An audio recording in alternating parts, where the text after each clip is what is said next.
à partir du 22 août, si c'est que tu veux commencer à gagner tous tes coupons et gagner chaque jour, écoute attentivement la vidéo ici et ne scrolle surtout pas. Alors, ce que tu vas faire, c'est quoi? Premièrement, tu dois privilégier les coupons de 2 à 4 matchs. Évite de jouer les gros coupons, les longs coupons, les parties de 8 matchs, 6 matchs, 7 matchs, 9 matchs, 10 matchs. Sinon, tu vas te retrouver en train de perdre parce que qui dit nouvelle saison dit nouvel entraîneur des fois.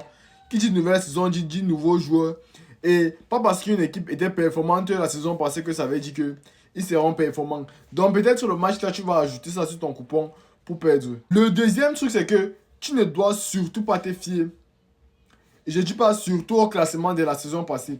Pas parce que la saison passée est finie comme ça veut dire que tu vas prendre l'équipe là. Pas parce qu'ils ont fini deuxième ou troisième que ça veut dire que au début de saison, ils vont gagner. On ne sait pas. Il y a les nouveaux joueurs, comme j'ai dit. Il y a les joueurs qui se blessent. Il y a les joueurs qu'on vend. Et il y a les nouveaux joueurs qui arrivent. Troisièmement, il faut attendre quelques journées pour tirer des conclusions. Pourquoi? Attends, je m'explique. Parce que à partir des 4, 5, 6 matchs, les statistiques sont plus prévisibles. Tu peux facilement prévoir ou prévenir que telle équipe va gagner, un peu comme ça. Un truc qui est aussi très important, tu dois privilégier les marchés les plus prudents. Un peu comme les codes de 1,20, les codes de 1,30, les codes de 1,25 et maximum les codes de 1,35 pendant le début du championnat. Donc fais l'effort de jouer ça comme ça pour rentabiliser plus facilement parce que si c'est que tu joues un genre au hasard, toi-même tu sais de quoi tu es capable. Tu sais que tu vas toujours perdre et à chaque fois. Donc privilégie ça beaucoup parce que ça va beaucoup t'aider.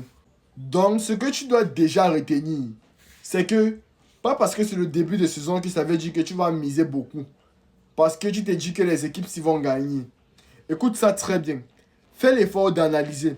Si c'est qu'une saison commence, avant de miser, par exemple, si tu dois miser sur le Barça, rassure-toi d'abord que les anciens joueurs qui étaient là sont là. Et qu'ils sont en forme. Et si moi je peux vous donner un petit conseil, c'est de miser les lives dans le début des championnats. Les lives vont beaucoup vous aider, beaucoup de lives. Parce que les équipes qui ne sont pas favorites, les tocards, vont souvent beaucoup marquer.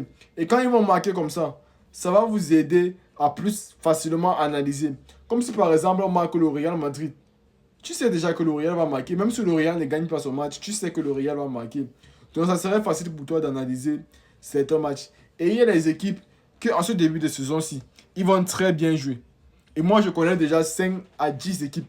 Donc, si c'est que tu aimerais vraiment savoir ces équipes-là, écrivez tout simplement en commentaire ou bien écris tout simplement en commentaire. Et dans les prochaines vidéos, je viendrai ici vous donner le nom de ces équipes-là.